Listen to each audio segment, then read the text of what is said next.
Bonsoir à tous. Donc, ce soir, le sujet va être la suite de la semaine dernière, la Torah dans la société.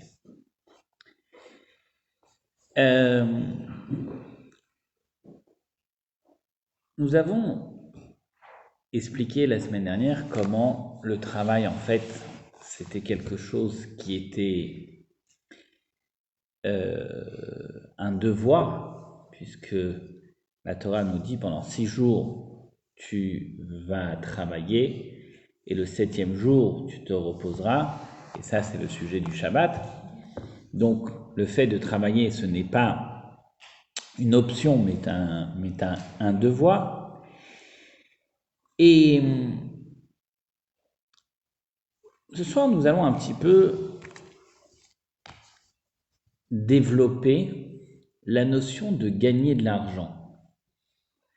C'est-à-dire l'argent, le matériel, la matérialité, et le judaïsme. Est-il incompatible? Et est-ce que réellement il y a quelque chose de négatif ou de mauvais dans le fait d'être matérialiste ou de gagner de l'argent dans le judaïsme, dans la Torah? Alors, la réponse, c'est non. Il n'y a aucune incompatibilité entre le fait de gagner de l'argent et de vivre largement.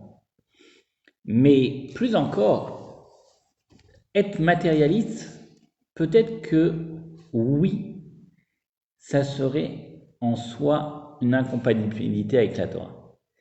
C'est-à-dire que gagner de l'argent n'est pas incompatible, mais devenir matérialiste pourrait l'être. On va un peu essayer de développer ces notions qui sont pour moi très importantes par rapport à la société dans laquelle nous vivons. D'abord, il faut savoir que dans le Shulchan Aruch, dans la Halacha, dans la loi juive, il y a énormément de lois qui parlent de quelle manière, avec quelle justesse nous devons gagner l'argent. C'est-à-dire que il y a ce qu'on appelle les lois, les ilchot honah, les lois du commerce. Et dans les lois du commerce, on explique jusqu'à combien on a le droit de tirer un bénéfice sur la matière première. Alors, les lois de honah, en tout cas là-bas, c'est par exemple tous les produits de base comme la farine, le blé, le lait, etc.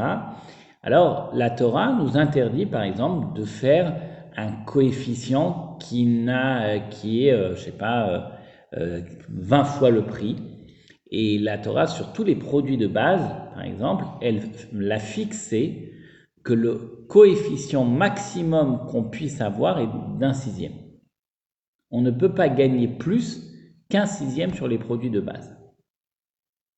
Ça, c'est une règle thoraïque.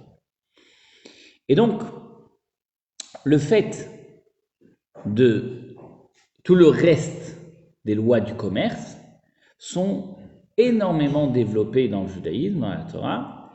Il y a même un traité, il y a 3 traités plus exactement, talmudiques, qui sont qui sont le traité Baba Kama, Baba Metzia et Baba Batra, qui relatent toutes les lois du commerce. Alors, il faut savoir que dans les lois du commerce, il y a les lois qui sont liées avec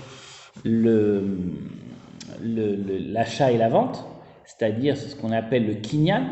Le kinyan, c'est-à-dire l'acquisition, acquérir un objet. Il faut savoir que, par exemple, légalement, halachiquement parlant, on ne peut pas acquérir un objet uniquement avec une transaction monétaire. C'est-à-dire que le fait de faire une transaction monétaire ne nous permet pas d'acquérir un objet. L'acquisition d'un objet halachiquement, c'est uniquement en le soulevant ou en le faisant passer de la propriété du vendeur à la propriété de l'acheteur. Mais transaction halachique n'est pas une transaction monétaire, n'est pas une preuve d'acquisition. Tu peux avoir fait une transaction monétaire et pour autant, tu n'as pas acquis l'objet. Ou tu peux ne pas avoir fait de transaction monétaire et déjà avoir acquis l'objet. Parce que l'essentiel de l'acquisition d'un objet, halachiquement parlant, c'est le kinyan. C'est lorsque je le soulève, c'est lorsque j'acquiers la chose devant deux témoins. Ou bien lorsque j'entre chez moi avec l'objet, à ce moment-là, l'objet m'appartient, devient ma chose. Et d'ailleurs, si on regarde bien, même dans les lois du commerce, nous voyons que si je casse une bouteille de quoi que ce soit dans un magasin, je ne sais pas si légalement j'ai un devoir de la payer. Ça rejoint un peu les mêmes règles halachiques, parce qu'en fait, tant que je suis dans la propriété du vendeur, alors ce n'est pas encore véritablement mon acquisition. En tout cas, tout ça pour expliquer, et ça c'est des grands sujets qui sont développés en long et en large dans le traité Baba Kama, toute la notion d'acquisition, de la transaction, que ce soit de façon financière ou de façon légale, il y a un traité entier de Gemara qui explique de quelle manière on fait des acquisitions. Donc, les lois du commerce sont développées avec beaucoup de largesse. Il y a dans le traité Baba Batra toutes les lois relatives à l'acquisition immobilière. Et l'acquisition immobilière est très très large et il y a énormément de règles là-dessus, comme par exemple, il y a une règle halachique qui est ce qu'on appelle la règle de la chazaka, c'est-à-dire de la présomption de propriété. C'est-à-dire que, halachiquement parlant, je n'ai pas de devoir de garder un titre de propriété de plus de 3 ans d'occupation du sol. C'est-à-dire qu'à partir du moment où j'ai occupé ma propriété avec des témoins de part et d'autre qui peuvent prouver que je suis propriétaire depuis 3 ans et il n'y a eu aucune contestation venant des vendeurs ou du propriétaire initial, alors, même si j'ai égaré mon titre de propriété, je deviens propriétaire d'office. C'est comme ça, c'est une règle thoraïque. Alors, pourquoi il y a cette règle thoraïque sur la chazaka, sur la présomption? Tout simplement parce que, malheureusement, très souvent, le peuple juif était pourchassé. Et donc, quand ils étaient pourchassés, alors très facilement, ils devaient sauver leur vie, mais donc tous les documents étaient égarés. Et donc, pour garder une propriété sans preuve, on a mis en place la règle de la chazaka, de la présomption d'occupation du sol.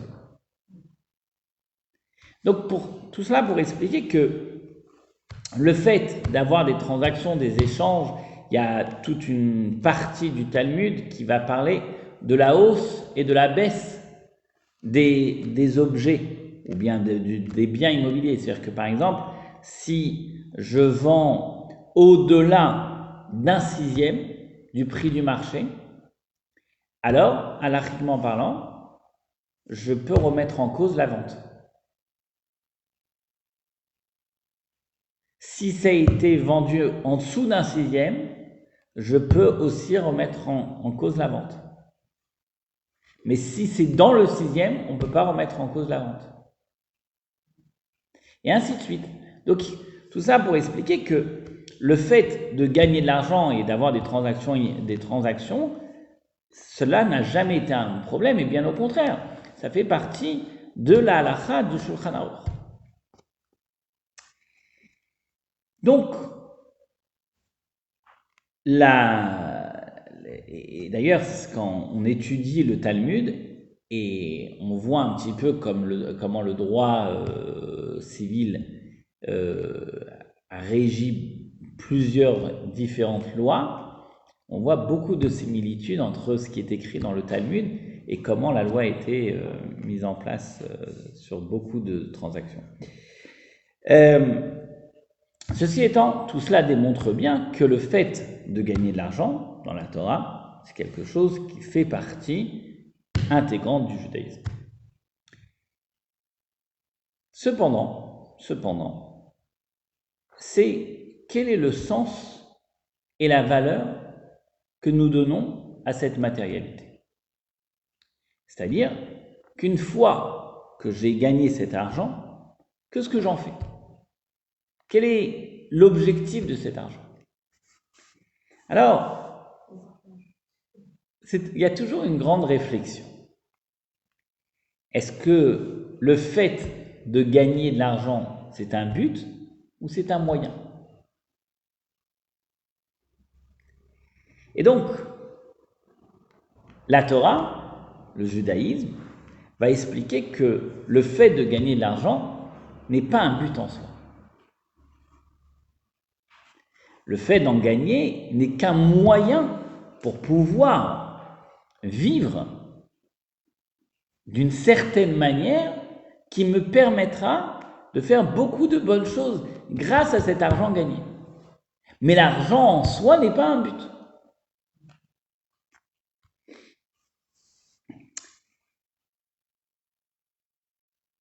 Quel est le but alors ?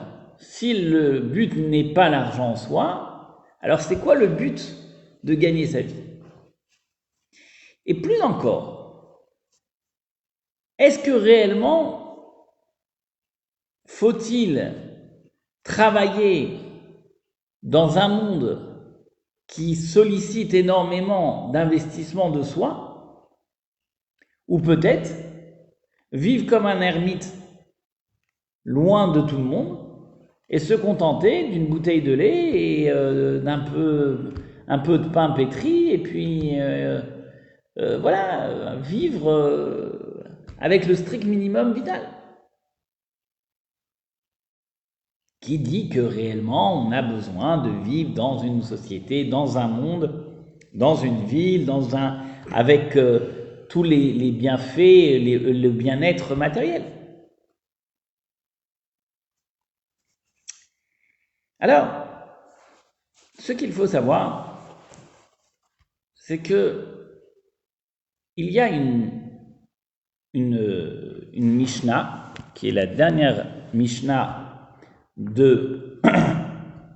du Maxime de nos pères, qui dit que Kol ma shebara kadosh baruch hu baolamo, lo brao ela lirvod, que tout ce que Dieu a créé dans ce bas monde, il ne l'a créé uniquement pour son honneur. Pour son honneur.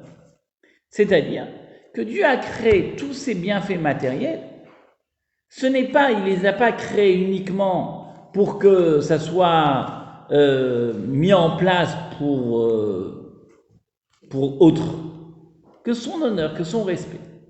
C'est-à-dire que tous ces bienfaits matériels sont justement dans un but précis qui est de les utiliser dans une dimension spirituelle.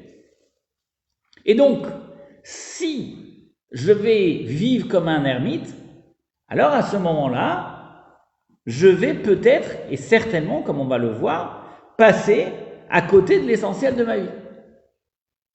Parce que j'avais effectivement un devoir d'élever, de donner une dimension spirituelle à plein d'objets matériels que je n'aurais pas fait parce que je me suis mis en marge d'une société.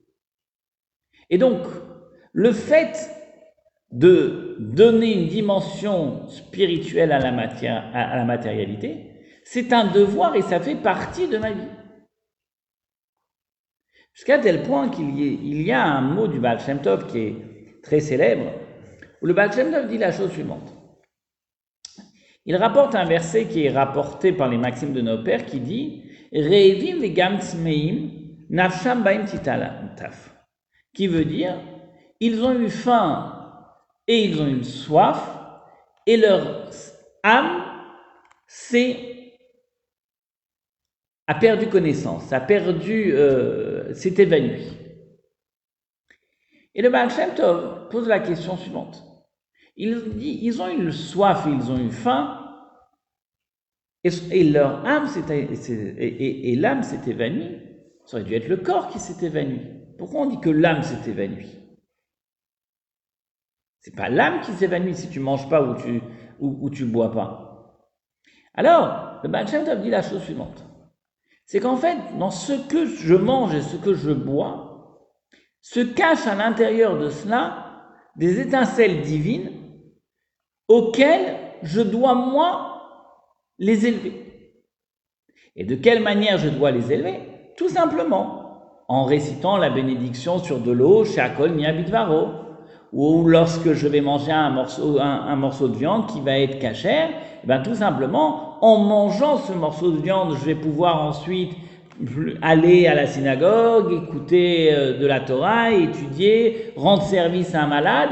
Donc, je vais prendre, grâce à ce morceau de viande mangé, de l'énergie, et donc, ça va me permettre de faire de bonnes actions. Donc, en effet, ce morceau de viande cachère mangé dans les conditions de la Torah n'a pas seulement donné un sens à la dimension matérielle et physique de mon corps, mais ça a même apporté un sens, et pas seulement un sens, ça nourrit mon âme. Donc il y a une nourriture en fait, à travers la nourriture physique et matérielle, qui nourrit non seulement mon corps, mais en plus, elle nourrit mon âme. Ce qui n'est pas le cas à l'inverse. C'est-à-dire que Dieu préserve, si quelqu'un ne mange non cachère, alors il pourrait avoir l'inverse que la nourriture que cela apporte pour son corps et pour son âme. Donc, lorsque je me nourris pas uniquement physiquement pour moi, mais je nourris aussi mon âme. Et c'est pourquoi le verset dit que si tu n'as pas mangé, tu n'as pas bu, alors non seulement ton corps s'est évanoui, mais même ton âme s'est évanouie parce qu'il y a un manquement à l'instant T que tu aurais dû élever des étincelles divines, tu aurais dû prendre maintenant ce qui était là en ta possession de faire et tu ne l'as pas fait. Donc, qu'est-ce que nous voyons de tout cela? Que toute la matérialité qui se présente à nous n'est pas par hasard. Et que la matérialité qui nous donne parfois un désir de le recevoir n'est pas fait par hasard. Et jusqu'à tel point, il est expliqué dans les textes, que quand j'ai une envie pour un fruit, une envie pour un légume, une envie pour un bijou, une envie pour un objet, là aussi, il y a dedans une dimension spirituelle. Car en fait, je vais prendre un objet. Prenons un bel objet qui me plaît. Un beau diamant qui me plaît. D'accord? Très bien. Et je décide de l'acheter. Ou je décide de l'offrir à mon épouse. Cela va apporter quoi? Cela va apporter d'abord un shalom bayit plus important. Si Dieu me donne l'occasion d'avoir une telle opulence, ou d'avoir de tels désirs, ou d'avoir matériellement les moyens de pouvoir vivre dans cette matérialité, c'est parce que il y a dans mon âme un devoir d'aller chercher tous ces objets précieux ou de cette matière et de leur donner un sens spirituel pour les utiliser à bon escient. Et c'est la raison pour laquelle le Talmud nous dit que la richesse et la pauvreté ne dépendent pas de l'homme. C'est-à-dire qu'en fait, lorsqu'un homme, à la conception d'un enfant, avant que Dieu décide que cette âme va descendre dans ce corps, alors il a déjà décidé pour cet homme s'il sera riche ou pauvre. Et ce n'est pas seulement qu'il décide s'il est riche ou pauvre, mais c'est que dans sa vie, il peut avoir des années où Dieu aura décidé d'une richesse et des années moins riches et des années de pauvreté. C'est-à-dire que si on doit vivre dans l'opulence, alors Dieu ouvrira les portes facilement pour y vivre. Et si ce ne sera pas le cas, ben malheureusement, parfois vous avez des gens qui vont toujours chercher, et puis ils trouveront toujours pas la porte parce que pour l'instant, en tout cas, leur destin n'est pas celui-ci. Mais ce qui est certain, c'est que la richesse et la pauvreté ne dépendent pas de l'homme. Ce qui dépend de l'homme, c'est juste de faire ce qu'on appelle dans la loi thoraïque, de faire un kéli. Ça veut dire quoi un kéli? Ça veut dire de faire un réceptacle. C'est-à-dire que c'est évident que si personne ne va au travail, personne ne gagnera de l'argent. Ça, c'est mathématique. Donc, bien sûr qu'il y a un devoir d'aller travailler, mais après, c'est pas parce que je vais travailler que forcément je vais en tirer des bénéfices. Tu as des gens qui vont travailler, ils vont tirer un très beau salaire, et à la fin du mois, ils n'arrivent pas à terminer le mois. Pourquoi? Pour des raisons parfois que tu ne peux pas comprendre, mais c'est comme ça. Donc c'est pas le fait de gagner sa vie. Il y a des gens qu'avec très peu d'argent, ils peuvent vivre une très belle vie. Il y a de ceux qu'avec beaucoup d'argent, ils n'arrivent pas à finir les mois. Ou à gérer, ou parce qu'ils sont trop gourmands, parce que voilà, il y a différentes raisons pour lesquelles ça ne fonctionne pas, mais en tout cas, ça peut ne pas fonctionner. Tout ça, ceci étant, ce qui est important de bien prendre conscience, c'est que de toutes les façons, la matérialité et l'opulence matérielle n'est pas un péché en soi, n'est pas quelque chose de négatif, n'est pas quelque chose de mauvais, n'est pas quelque chose qui est contraire à la Torah, mais bien au contraire, c'est une partie d'une dimension spirituelle, car nous avons un devoir de l'élévation de la matière.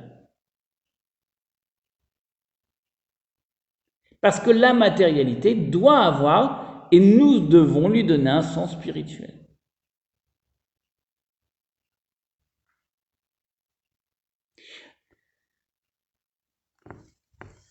De quelle façon donner un sens spirituel à la matérialité? Alors, nous avons la prière de Chana. Chana est une prière que nous récitions le jour de Yom Kippur, de Rosh Hashanah, le premier jour de Rosh Hashanah. On a la prière de Chana. Quelle est la prière de Chana?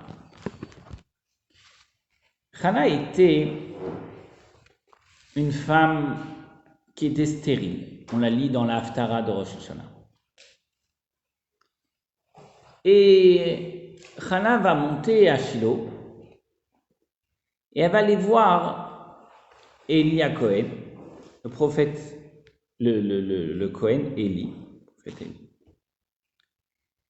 Élie plus exactement. Et c'est écrit là-bas que Chana va ishpoch nafshi el Hashem, que Chana va déverser son cœur vers Dieu en demandant à Dieu du fond de son cœur d'avoir un enfant. Et lorsque Eli Cohen va voir Chana, alors il va croire, il va la considérer comme shikora, comme ivre, comme une ivronne. Et pourquoi? Et Eli va la considérer comme une ivronne parce que Chana, il y avait des lettres qui formaient, qui étaient au-dessus d'elle et qui étaient Kaf, Shin, Resh, E. Et ces lettres veulent dire Keshera, qui veut dire une femme pieuse. Mais c'est les mêmes lettres que Shikora, qui veut dire une femme qui est ivre. Ça dépend de comment on place les lettres. Et donc Chana a dit, non, maître, je ne suis pas une femme ivre, mais je suis une femme qui est cachère, qui est pure, qui est pieuse. Et pourquoi Élie va la prendre pour une femme ivre? Parce qu'elle était en train de murmurer sa prière. Et donc, il l'a prise un petit peu pour une femme qui parle toute seule. Alors, Élie lui dit, alors c'est quoi ta prière? Alors elle dit, je déverse mon cœur à Dieu et je veux maintenant un enfant, car je n'ai pas d'enfant et je suis stérile. Et Élie lui promet d'avoir un enfant, mais que cet enfant devra être complètement sacré pour Dieu. Et c'est comme cela que le prophète Samuel est né. Shmuel est né de sa mère Chana, car en effet, il a été sanctifié par Eli Cohen et ça a été un grand prophète d'Israël. Et nos sages nous disent que de la tfila de Chana, nous apprenons comment un homme doit insister. Même si on pourrait même dire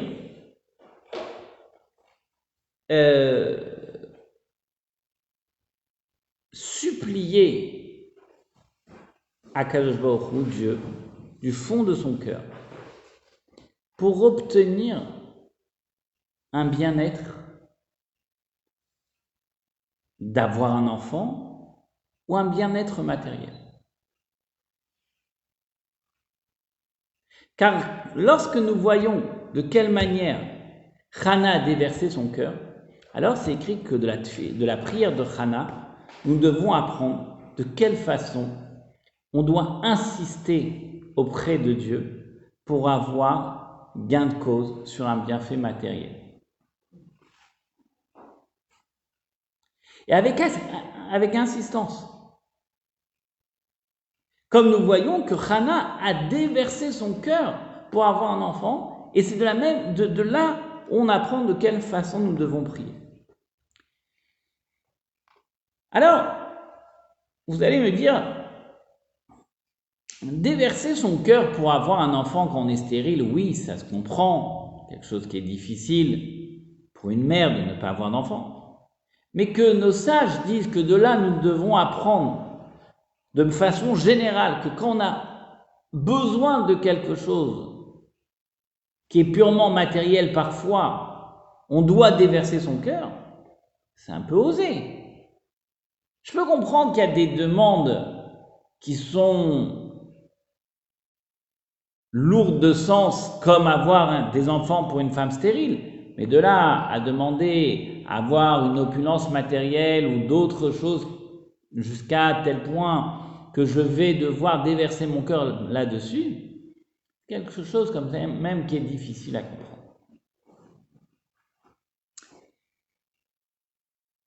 Et en fait, cela fait référence à une autre grande discussion, qui est une discussion entre le Ramban, le Nachmanide, et le Rambam, le Maïmonide.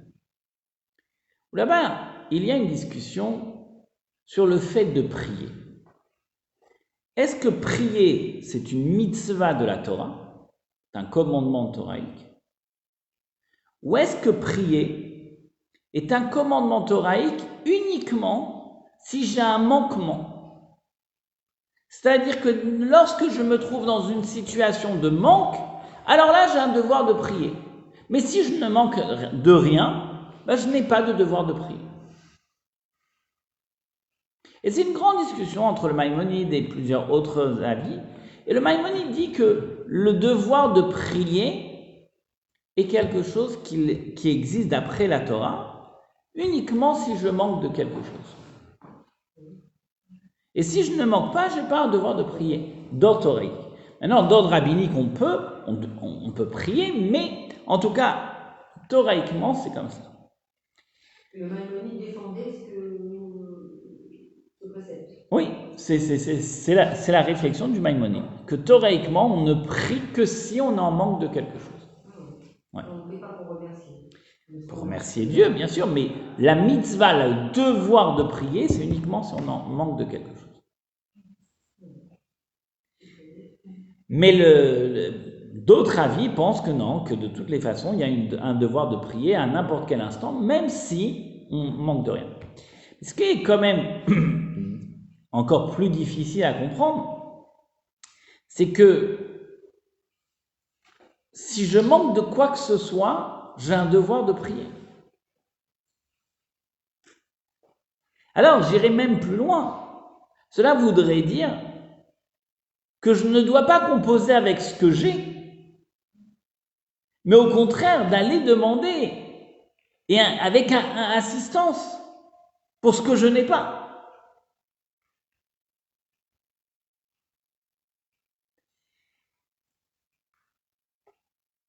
Il y a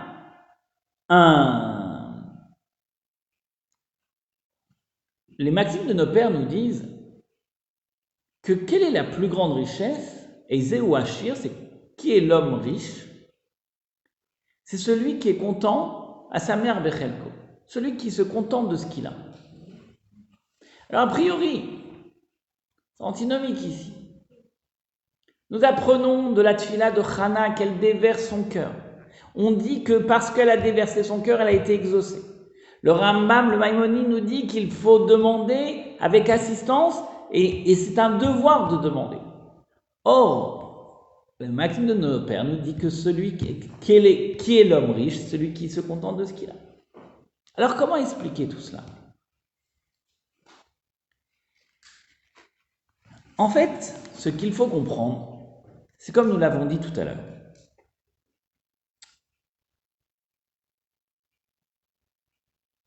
Demander de la matérialité, tout dépend pourquoi je la demande. Au début du cours, nous avons posé la question, est-ce que gagner de l'argent, est-ce qu'avoir un bienfait matériel, c'est un but ou c'est un moyen? Et en fait, à partir de cette question, nous pouvons répondre à cette réflexion que nous venons de poser. C'est évident que si je demande d'avoir de l'argent ou d'avoir un bienfait matériel ou d'avoir un enfant pour tout simplement que cela soit un but en soi, alors ça n'a pas de sens. Ça n'a pas de sens de demander de la matérialité pour de la matérialité. Ça n'a pas de sens de demander d'avoir un enfant pour qu'il puisse être mon bâton de vieillesse, par exemple. Ça n'a pas de sens de demander toute chose de la vie du quotidien juste parce que j'ai envie de me faire un plaisir. Mais si tout cela est un moyen pour une élévation spirituelle et n'est pas un but en soi, alors là, c'est totalement différent. Là, c'est complètement différent.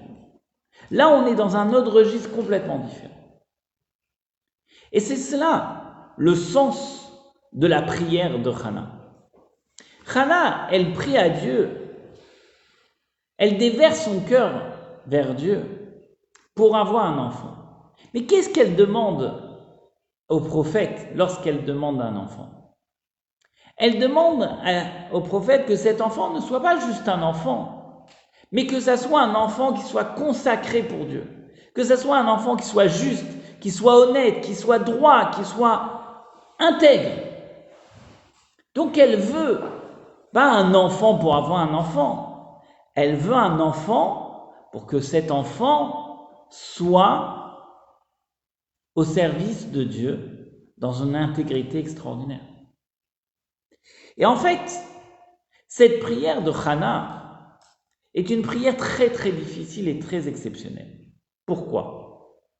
Parce que si nous avons expliqué que la richesse et la pauvreté est une décision divine et c'est lui qui décide de quelle manière l'homme vivra sur terre, si l'homme sera intègre ou non,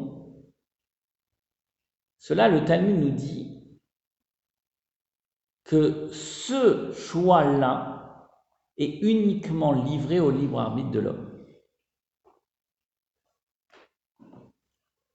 L'intégrité de l'homme dépend de l'homme. Dieu laisse l'homme le choix à l'homme d'être intègre ou de ne pas l'être. Ce n'est pas imposé depuis le jour de sa naissance.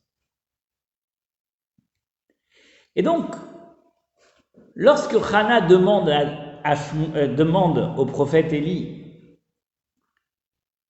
d'avoir un enfant intègre, c'était une demande qui était impossible. Parce que, en fait, l'intégrité de son fils ne dépendait pas de cette bénédiction, puisque ça dépendait de son fils lui-même, ou de son enfant. Et pourtant, Hannah insiste et le demande. Et le prophète Élie lui assure qu'elle aura en plus un enfant intègre. Et ça, c'est la particularité de cette prière de Hannah, qui nous apprend de quelle manière un homme doit prier. C'est-à-dire, prier parce que nous avons envie, par exemple, qu'un de nos enfants se marie, que nos enfants réussissent, qu'ils trouvent un épanouissement, qu'ils trouvent un équilibre, ainsi de suite. Toutes ces prières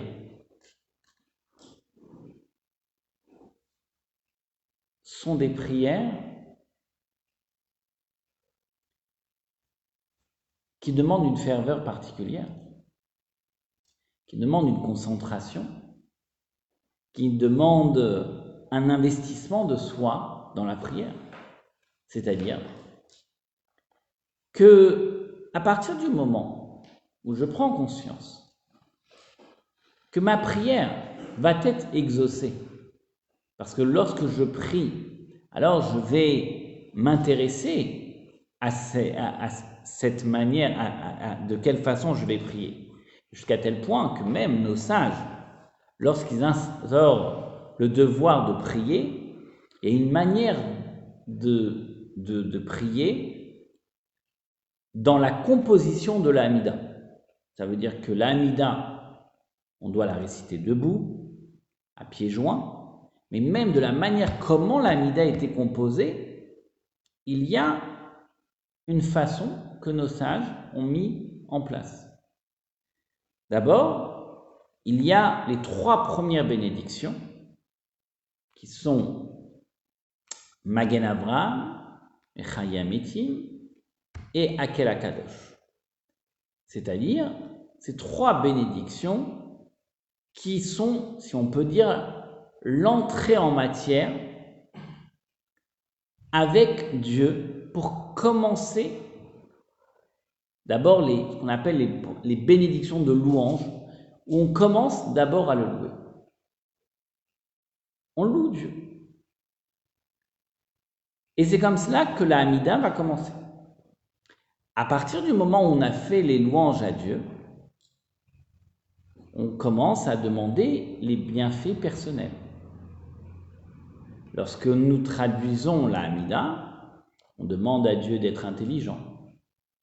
On demande à Dieu d'avoir le discernement, la compréhension. On demande à Dieu d'avoir un retour de repentance vers lui. On demande à Dieu de nous pardonner de nos fautes.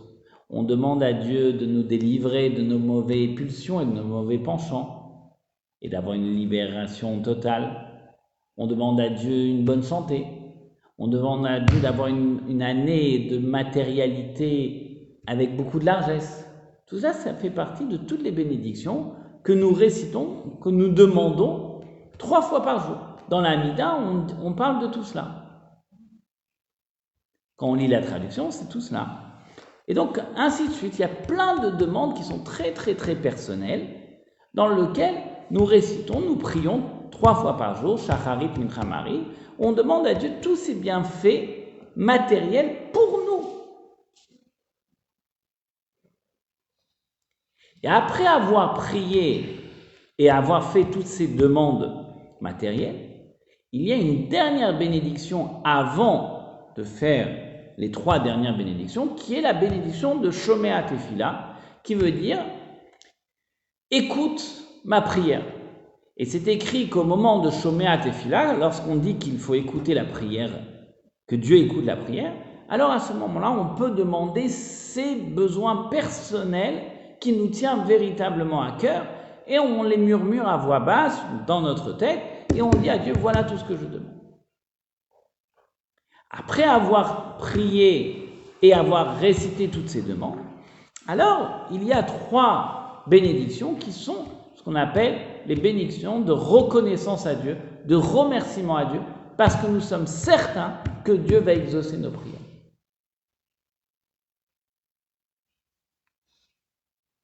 Mais si je regarde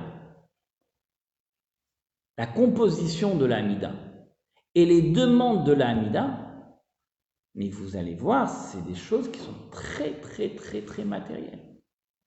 On est dans une matérialité pure.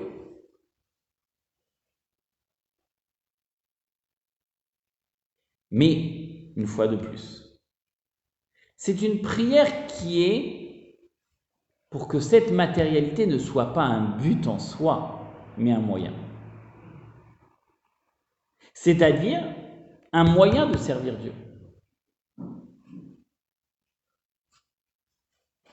C'est évident que plus je vais avoir de l'argent, et plus je vais pouvoir la partager, je vais pouvoir en donner, je vais pouvoir acheter de beaux vêtements pour mon Shabbat, je vais pouvoir avoir une belle vaisselle de Shabbat, et ainsi de suite. Donc je vais donner un sens spirituel à ma matérialité. Mais je ne vais pas chercher, en tout cas, à être matérialiste pour être matérialiste.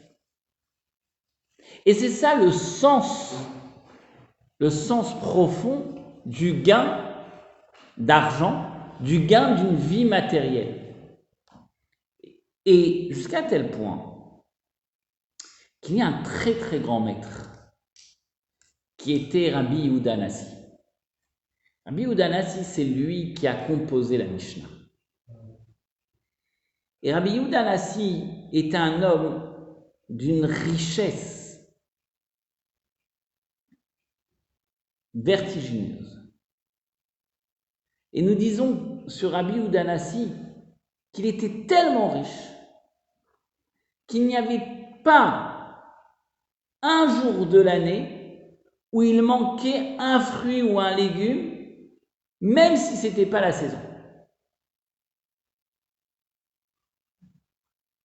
Tellement que l'opulence était très, très large chez lui. Rabbi Yehuda Hanassi, avant de quitter ce monde, il dit une phrase. Il dit, Dieu, tu es seul témoin à savoir si un jour j'ai profité d'une once de ce monde matériel. D'une once de ce monde matériel.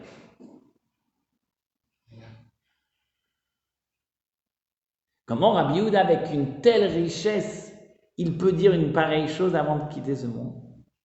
Oui, parce que justement, Rabbi Yehuda n'a jamais tiré lui-même une satisfaction personnelle où il n'en a pas pris pour lui un bien-être et un bienfait. Car il a donné, il a échangé, il a apporté. On dit que tous les pauvres de la ville entraient chez lui. Il y avait toujours cette abondance pour faire en sorte que ce moyen soit une façon large de servir Dieu. Mais c'est un sens spirituel à tout. Mais il n'a jamais pris profit personnellement de toute cette richesse.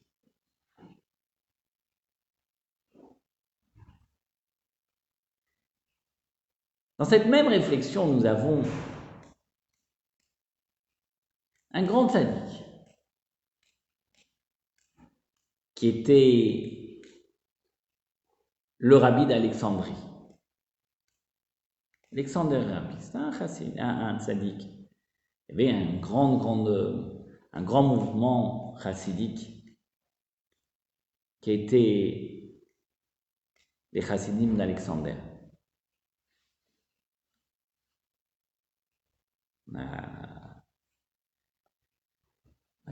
Quelqu'un de la communauté, M. Albert, à la Shalom, qui a quitté ce monde il n'y a pas très longtemps, son grand-père était un chassid d'Alexandre.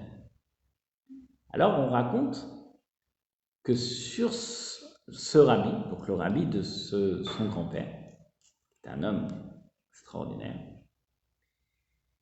qui malheureusement, lui, la plupart de ses disciples ont péri dans la Shoah. Il avait peut-être des dizaines de milliers de chassidim, voire peut-être des centaines de milliers de chassidim.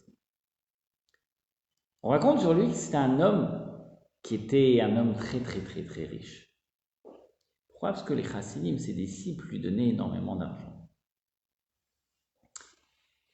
Et peut-être pas sur lui, peut-être c'était son père, mais on dit qu'il était tellement riche qu'il voulait que la richesse pour l'honneur de la Torah soit ostentatoire. Et qu'il voulait montrer qu'on pouvait servir Dieu et être un homme très érudit avec une véritable prestance de richesse ostentatoire sur ses vêtements. Jusqu'à tel point qu'il s'est fait fabriquer des chaussures en or. En or massif. Et il marchait avec des chaussures en or.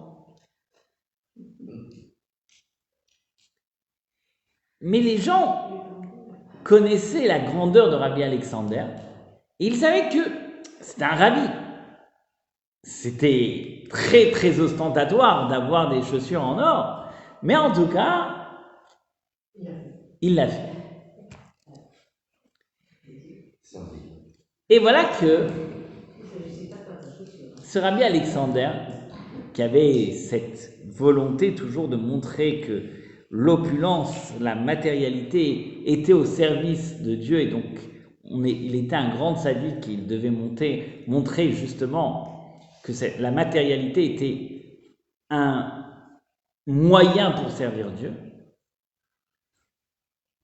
Quand Rabbi Alexander a quitté ce monde, on s'est rendu compte que sur ces belles chaussures en or, il n'y avait pas de semelle.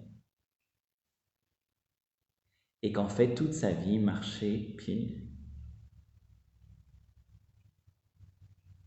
Et sous la glace, sur la glace, et qu'il n'avait même plus de peau sur ses pieds.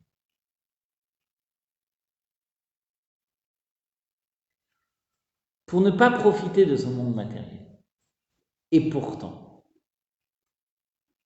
il a toujours voulu montrer de façon ostentatoire la beauté de la Torah. Bien sûr, c'est d'un niveau spirituel qui est très très très élevé, qui nous dépasse. Mais c'est justement pour montrer comment cette notion de matérialité, qui peut être même parfois ostentatoire, n'est pas un but en soi. Mais c'est qu'un moyen de servir Dieu.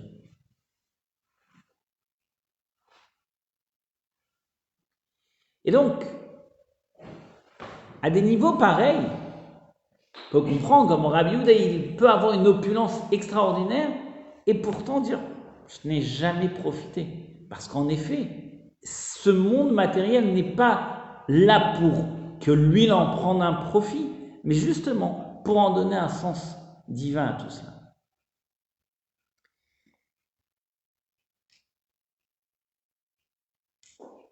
Et quelque part, lorsque je vais recevoir des invités à un Shabbat, je vais faire un don à la synagogue, je vais aussi donner justement un sens spirituel à ma matière.